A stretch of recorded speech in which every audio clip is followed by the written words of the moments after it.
UPPL हान्जानिफ्राय दिनै क'क्राझाराव जोंहा 4 चिराङाव बाक्सायाव आरो लोगोसे तामुलपुर आरो दायो उदालगुरियाव जोंनि सासे लाइमोन दैदेनगिरि बर' हारिनि सासे गोख्रों दैदेनगिरि दिपेन बर' बिथाङा गावनि जि नमिनेशन बेखौ फाइल खालामगोन आरो रायजो राजाफ्रा जोबोद लोब लोब ओंखारबोदों मानोना बिथांमोना बयबो मिथिगौ जे UPPL आसो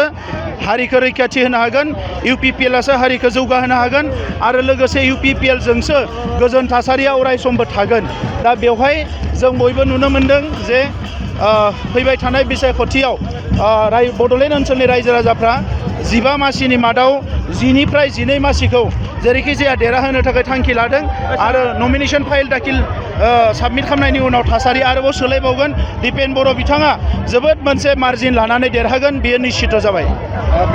बिपिएफआ बुंदों UPPLआ नैबे बिसायख'थिनि उनावनो मोनसेबो थाहैनाय नङा नाथाय जिर' जागोन सोरनि भाग्यखौ सोर बुंनो हायो सोरनि भबिष्यतखौ सोर बुंनो हायो बेखौ अबंलावरियासो बुंनो हायो आरो गणतन्त्रआव रायजो राजाया बुंनो हायो दा नंखायनो दिनै बिथांमोना बारा गिदिर खोथा बुंना लाब गैया रायजो राजाया नुदों सोर मोजां सासन खालामनो हायो सोर मोजां समाजखौ दैदेननो हायो दा बेखौ रायजो राजाया बिजिरगोन आरो फैगौ 9 एप्रिलाव बिनि फिथाइखौ मोनगोन आजिखालि दाखालि दं नोंथाङा हम मिनिस्टारजों सावरायनानै बुंदोंमोन जे मिनिस्टार जासिदोंमोन नाथाय नोंथाङा जोगारना फैदों बेबायदि जेबो गैया मिनिस्टार जासिनाय मा जासिनाय बेबायदि जेबो गैया जों खालि सावरायदों UPPLआ जि